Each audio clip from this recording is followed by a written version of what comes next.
안녕하십니까. 3학년 9반 23번 조현우입니다. 네, 저는 아이 오디세이 학교 학생 사례를 중심으로 하여 오디세이 학교 교육 과정에서의 교육 경험을 분석하는 연구를 진행하였습니다. 여러분은 학교 하면 가장 먼저 무엇이 떠오르십니까? 친구? 네? 배우는 곳. 네, 배우는 곳, 친구, 또는 공부, 급식 등등 다양한 것들이 떠오르실 텐데요. 이렇게 다양한 의미의 학교가 존재하겠지만 우리나라의 학교는 지금 현재 시험이나 입시를 위해 존재하는 것처럼 보입니다. 학생들은 이러한 제도 속에서 앞으로 나아가는 방법만을 배우게 되고 이는 경쟁을 극대화시킵니다. 이러한 문제를 해결하기 위하여 등장한 것이 대안학교입니다. 대안학교에서는 대안교육이 이루어지는데요. 대안교육은 말 그대로 기존의 공교육에 어떤 문제 제기를 함으로써 새로운 교육을 시도하는 것을 말합니다. 대안학교는 학생들에게 다양한 경험의 기회를 제공할 뿐만 아니라 인생의 방향성을 설정하는 것을 도와줍니다. 네, 제가 연구한 오디세이 학교 역시 이러한 대안교육의 일환입니다. 오디세이 학교는 공립각종학교로서 고등학교 1학년 교육과정을 위탁하여 운영하는 형태로 진행됩니다. 그러니까 고등학교 1학년에 재학하여야 할 학생들을 지원받아서 오디세이 학교에서 1년간의 수료 과정을 거친 후 이것이 끝나면 기존의 학교로 돌아가서 학교 생활을 이어가는 방식입니다. 따라서 다른 대안학교들과는 달리 일반 고등학교 교육과정과의 연속성을 띠고 있다는 것이 오디세이 학교의 특징이라고 할 수 있겠습니다. 네, 오디세이 학교는 궁극적으로 삶의 의미와 방향을 찾는 것을 비전으로 하고 있습니다. 이를 위해서 학생들은 여유와 성찰, 자율성과 시민성, 그리고 지혜와 용기를 핵심 가치로 기르게 됩니다. 다양한 배우기 방법을 통해서 미래 역량 중심 학습이 이루어진다는 것이 오디세이 학교의 특징이라고 할 수 있겠습니다. 네, 오디세이 학교는 서울특별시 교육청과 민관 대안교육기관의 협력으로 이루어진 민관학 협력 체계로 운영이 됩니다. 그래서 공교육기관 2개, 그리고 민간교육기관 3개에 총 5개 캠퍼스로 분산되어 서울시 내에서 운영을 하고 있습니다. 네, 저는 이들의 사례를 분석하기 위하여 면담을 통한 연구를 진행하였는데요. 아이 오디세이 학교에 재학 중인 학생 2명, 그리고 그들의 학부모 2명을 대상으로 하여 면담 연구를 진행하였습니다. 먼저 오디세이 학교에 지원한 학생들의 지원 사유를 살펴보겠습니다. 한 학생은 중학교 때 학교에 흥미가 없었다. 친구들이랑 사귀는 게 오래 걸렸고 누군가에게 내 의견을 말하는 것이 어려웠다 라고 하면서 이러한 자신의 성격을 바꾸기 위해서 지원했다고 밝혀주었습니다. 다른 학생은 중학교 때는 학교에 놀러 다니는 생각으로 갔지만 자신의 미래를 잘 알고 방향성을 설정하기 위해 부모님의 추천으로 오디세이 학교에 지원했다고 말해주었습니다. 이런 오디세이 학교는 일반 학교와는 다르게 특별한 점을 갖고 있는데요.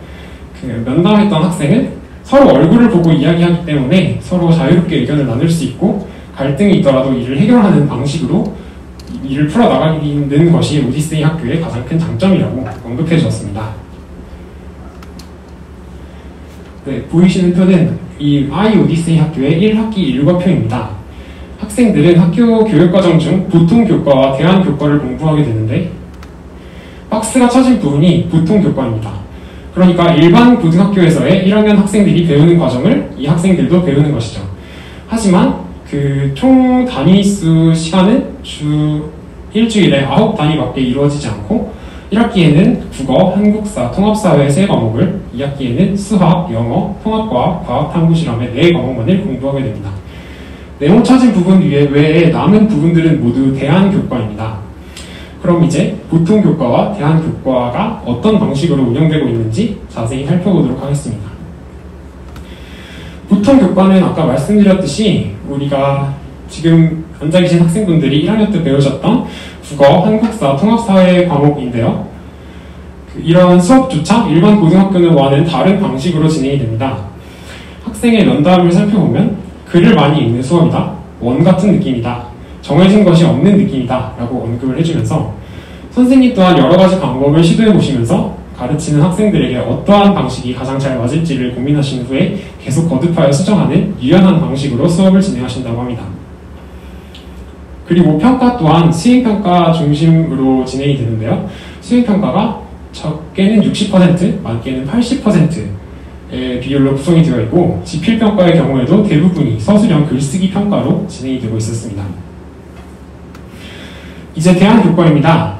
대안교과는 캠퍼스별로 각자 다른 교육과정을 가지고 있는데요. 제가 연구한 오디세이 학교에서는 9개의 대안교과를 운영하고 있었습니다. 이제 하나하나 살펴보도록 하겠습니다. 첫 번째 대안교과 과목은 자치회의라는 과목입니다. 자치회의는 말 그대로 학생들이 자신의 의견을 제시함으로써 공동의 규칙을 만들어가는 과정입니다. 학생들은 모두가 진행자가 되어 이 자치회의에 참여하게 되고 폭력이나 음주, 흡연을 제외한 모든 생활 규정을 직접 만들어서 지킵니다. 이런 규칙을 세우고 실천하고 피드백하는 과정을 통해 함께 살아가는 힘을 배우는 것이죠. 그 생활을 하면서 학생들이 불편한 점 그리고 개선하고 싶은 점이 있다면 이 자치회의에 건의를 한 후에 모두가 찬성할 때 이 의견을 비로소 실현시킨다고 합니다. 두 번째 대안교과 과목은 사진이라는 과목입니다. 사진은 사진이라는 표현 방식을 사용해서 자신을 바라보고 또 주변과 소통을 하는 그러한 과목입니다. 학생들은 사진을 촬영한 후 수업이 끝나기 5분 전에 함께 모여서 우리라는 이런 공동체에 대한 공감 키워드를 도출하고 서로 소통하는 방식의 수업이 이루어진다고 합니다. 세 번째 과목은 성장하는 글쓰기 과목인데요. 다양한 글쓰기를 함으로써 글쓰기 능력을 향상시킬 뿐만 아니라 자신을 돌아보고 미래를 설계하는 활동을 한다고 합니다. 학생들은 1년 동안 나를 소개하는 글, 감상 에세이, 주제 에세이 이렇게 총 3편의 글을 완성하게 된다고 합니다. 제가 직접 만나보고 연구를 한 결과 학생들이 정말 글쓰기에 재미가 없었는데 글쓰기에 흥미가 많이 생겼다 이런 결과가 많았고 제가 만났던 학생들도 실제로 글쓰기에 벌써 흥미를 느끼고 있는 모습을 보였던 것 같습니다. 네 번째 대안교과는 몽몽실험실이라는 과목입니다. 이 과목은 나를 표현하는 작품을 만들어보고 친구들이 만든 작품을 감상하면서 서로의 다름을 이해하고 공유하는 과목입니다. 문제점을 해결하기보다는 어떤 것을 만들까에 중점을 두는 자유로운 과학시간 같은 느낌이라고 제 학생이 설명해 주었는데요. 함께 무엇인가를 만들기도 하고 각자의 네온사인을 만들기도 하고 또 나를 표현하는 옷을 구상한 후에 직접 제작을 하여 이렇게 입고 촬영까지 한 모습입니다. 다섯 번째 과목은 슬기로운 댄스 생활이라는 과목입니다. 댄스 장르 중에 비보잉과 락킹이라는 장르가 있는데 이 두 장르를 중심으로 동작을 연습하고 이러한 춤들의 발전 과정을 살펴보면서 이를 나의 삶에도 대입해보고 최종적으로 안무를 연습하여 퍼포먼스 발표회를 하게 되는 수업입니다. 학생들은 굉장히 이 댄스 수업에 정말 열정을 느끼고 있었고 새로운 동작을 배우는 것을 재미있다고 말하고 있었습니다. 여섯 번째 과목은 이름의 맛이라는 과목입니다. 이름에서도 알 수 있듯이 이 수업은 음식을 자신들의 다양한 창의적이고 다양한 아이디어로 음식과 맛을 표현해내는 수업입니다.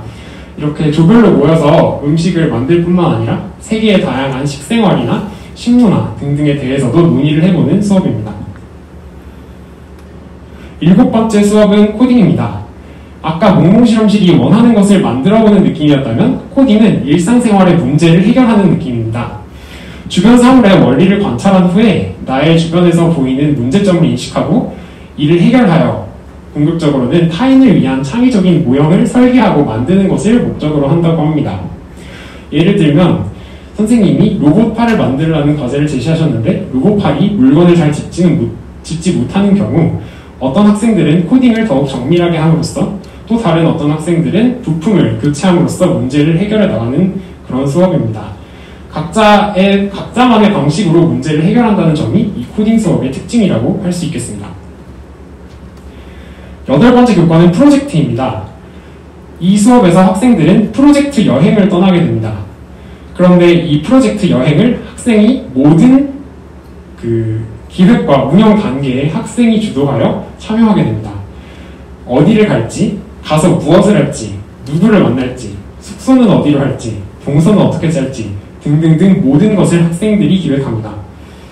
이 프로젝트 수업은 자기주도적으로 프로젝트를 기획하는 운영을 통해 더불어 살아가는 삶을 이루어 나가는 것을 목적으로 하고 있습니다. 학생들은 밤늦게까지 숙소를 회의하고 또 여행을 떠나서 밤을 새서 일출을 보러 가는 것이 정말 인상 깊었다. 이런 등등의 말을 통해 친구들과의 잊지 못할 추억까지 이 수업이 발전해 나갔음을 말해주고 있었습니다. 마지막 대학교과 수업은 디지털 세상 읽기라는 과목입니다. 이 과목에서 학생들은 과학 기술을 기반으로 운영되는 우리의 제도, 그리고 그 속에서의 인간의 삶을 탐구하게 되는데요. 기술을 어떤 방향으로 이용해야 하고 이가 어떻게 발전해야 할지 자신의 관점을 정립하는 그런 수업입니다. 학생들은 이 수업에서 자신의 경험을 서로 공유하면서 자신만의 이런 가치관을 정립하게 되는 과목입니다. 네, 이렇게 대안교과를 모두 살펴보았는데요. 대안교과는 그런 과목도 있고 그렇지 않은 과목도 있지만 대부분 서술형 중심의 평가가 기록되고 이수 여부만 기록하는 방식으로 진행이 됩니다. 우리 일반 고등학교에서 볼 수 있는 교과와는 정말 큰 차이가 있다고 할 수 있겠습니다. 학생들은 이러한 오디세이 학교 교육과정 속에서 변화를 실감하였습니다. 학생의 면담 자료를 살펴보면 적어도 오디세이 학교 내에서만큼은 말을 하기 쉬워졌다. 이전까지는 친구들의 시선을 의식하였고 학교가 안전하지 않다고 느꼈지만 나는 조금 발전해서 말하기 능력이 향상된 것을 실감하였다 라고 응답을 해주었습니다. 또 다른 학생은 자신을 잘 모르고 있었다는 것을 깨달았다 라고 해주면서 원래는 하지 않았던 무언가를 해보고 무언가를 도전해보려는 노력을 했다고 말해주면서 자신의 발전을 체감하고 있었습니다. 학생들의 학부모 역시 학생의 자녀의 변화를 체감하였는데요. 이전까지는 학교를 가기 싫어하던 학생이 지금은 너무나도 재미있게 학교를 다닌다. 그리고 도전을 해보고 무언가를 해보려고 한다. 라는 긍정적인 평가를 통해서 오디세이 학교에서의 학생의 달라진 모습을 인지하고 있었습니다. 네, 이렇듯 오디세이 학교에서는 보통 교과보다는 대안 교과가 중시되고 수행평가 중심의 평가가 이루어집니다. 또한 학생들은 이러한 교육과정 속에서 주체적인 참여를 통해 긍정적인 변화를 끌어내고 있었습니다. 지금 대한민국의 많은 학생들은 앞으로 빠르게 달려가고 있습니다. 그러나 어디를 향하는지는 불확실한 채로 그저 나아가기만 하고 있을 뿐입니다. 내가 가고 있는 길이 어디로 흘러갈지 알기 위해서는 나침반이 필요합니다. 학교 교육은 학생의 삶의 방향을 찾을 수 있도록 나침반이 되고 그리고 또 길잡이가 되어야 한다고 생각합니다. 이상입니다. 감사합니다.